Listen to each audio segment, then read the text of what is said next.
আসসালামু আলাইকুম। এই যে দেখতে পাচ্ছেন এখানে কিছু শাকসবজি গ্রাম থেকে আনছি, একবার পিওর। তো ভাবলাম আপনাদের সাথে একটু শেয়ার করি। এটা হচ্ছে পালং শাক। একবার খেতে কষি কষি মাছ দিয়ে রান্না করলে কিন্তু খেতে খুবই ভালো লাগবে।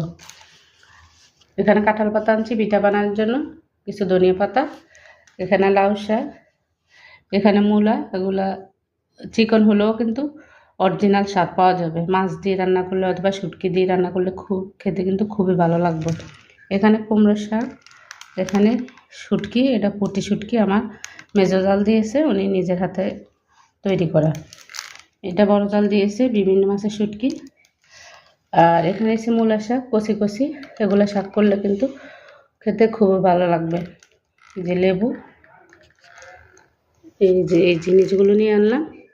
তো আর কি, সবাই ভালো থাকবেন। আসসালামু আলাইকুম।